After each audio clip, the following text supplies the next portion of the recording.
한국 고대 명상, 수식관 호흡과 집중. 수식관 호흡은 아랫배인 하복과 숫자를 지켜 집중하는 호흡법이다. 더욱이 하복의 숨은 몸을 건강하게 하는 방법으로 무술가나 소리하는 명창들이 권하는 숨쉬기다. 아랫배까지 호흡이 내려가는 기법으로 단전에서 우러나오는 소리는 무술가의 기합과 명창의 소리는 전혀 다르고 웅장하다. 하지만 기독교나 불교에서 하복 호흡이나 단전 호흡을 금기시하고 있다. 이들로 인하여 발생되는 폐해가 매우 크고 또한 부작용을 우려한 탓이다. 그 이유는 각 명상단체의 호흡법인 단전호흡으로 영적인 장애를 일으키는 일이 비일비재하기 때문이다. 그러나 하복의 단전호흡은 욕심을 부리지 않으면 아무런 문제가 발생하지 않는다는 사실이다. 그리고 의외로 간단하여 생활 속에서 실천이 가능하다. 오히려 당당한 자세와 모든 일을 처리하는 끈기 있는 지도력은 모두를 강탄하게 만들 수 있다.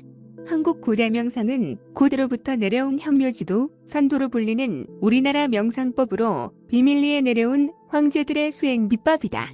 그러다가 전 국민이 함께하는 단전호흡으로 전해오고 있다.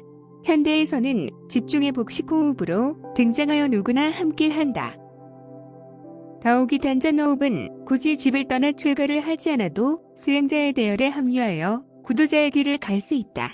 일상의 생활 속에서나 혹은 따로 침묵의 시간을 가져 숫자에 집중하며 숨을 쉬는 호흡은 그 자체가 무심의 구도행이다. 그러면 숨의 길이가 궁금해진다. 중국 기공에서는 숨의 길이가 수행의 척도로 대변하지만 실제로는 그렇지 않다. 아울러 숨을 길게 들이쉬고 내쉬거나 오랫동안 멈추는 지식행위는 오히려 금물이다. 그날의 컨디션에 따라 가늘게 길게 천천히 자연스럽게 숨을 쉬면 된다. 또 다른 금기사항이 있다. 의식을 활용한 의식수련인 의념수련이나 최면요법의 호흡법이 바로 그것이다. 깨달음을 얻는 진솔한 길이 있다며 혹은 진리를 찾아가는 지름길이 있다고 호언하는 기교법은 모든 것이 자기 최면으로서 그 결과는 참담하다. 모라를 만든다, 나를 없앤다 라고 하지만 그것은 자기 최면일 뿐이다. 수십 년을 자기 최면으로 정진한 수행자들의 대부분이 접신이 되어 깨달음은커녕 건강을 크게 해쳐 그 행색이 말이 아니다. 굳이 단전호흡에 지름길이 있다면 딱 하나, 하복근의 근육을 발달시키면 자연스럽게 단전호흡이 되고 집중이 가능해진다. 결국 열쇠는 하복근의 발달로서 청소년들은 보름, 일반인들은 1개월 정도 의자에 기대거나 잠자리에 누운 완공 자세로 하복근을 발달시킬 수 있다. 물론 하루 일 2시간 이상의 투자를 요구한다. 단전의 위치를 설명할 때 배꼽 아래 두치 6, 7cm 전후에 위치하며 기해, 성문과 관원열이다. 초기에는 배꼽과 치골의 중간 지점이지만 수행이 높아지면 배꼽 아래 전체가 하담전으로 자리 잡는다. 숫자의 집중과 하복 호흡만으로 누구나 에너지, 기를 모을 수 있다.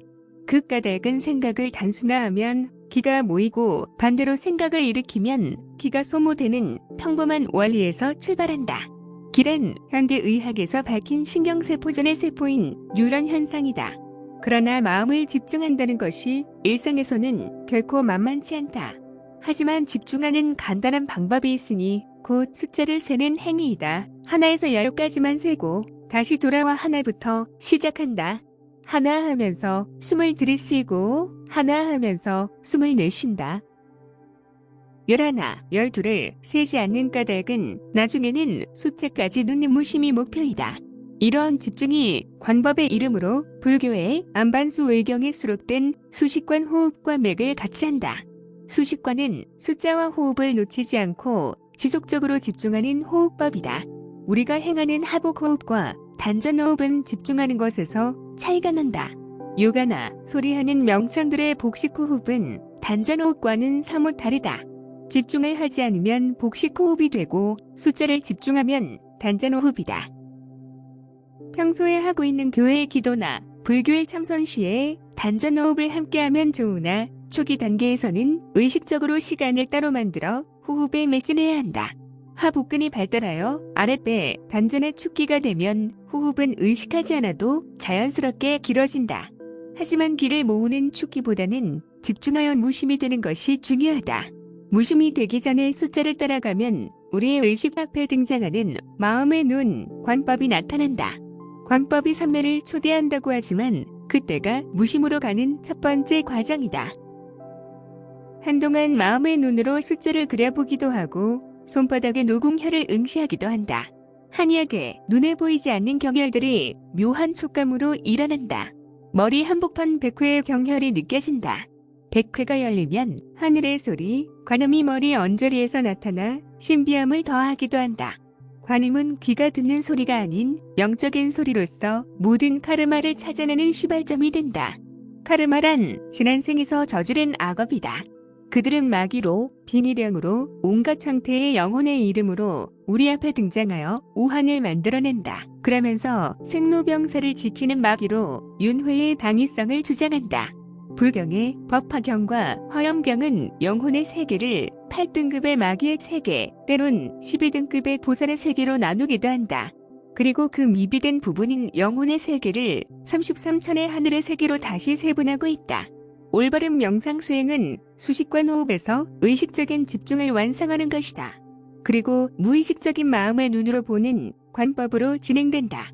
관이란 항시 깨어있는 자세로 불상과 성령을 담을 그릇을 항시 준비하고 있다는 의미로 해석하면 이해하기가 쉽다.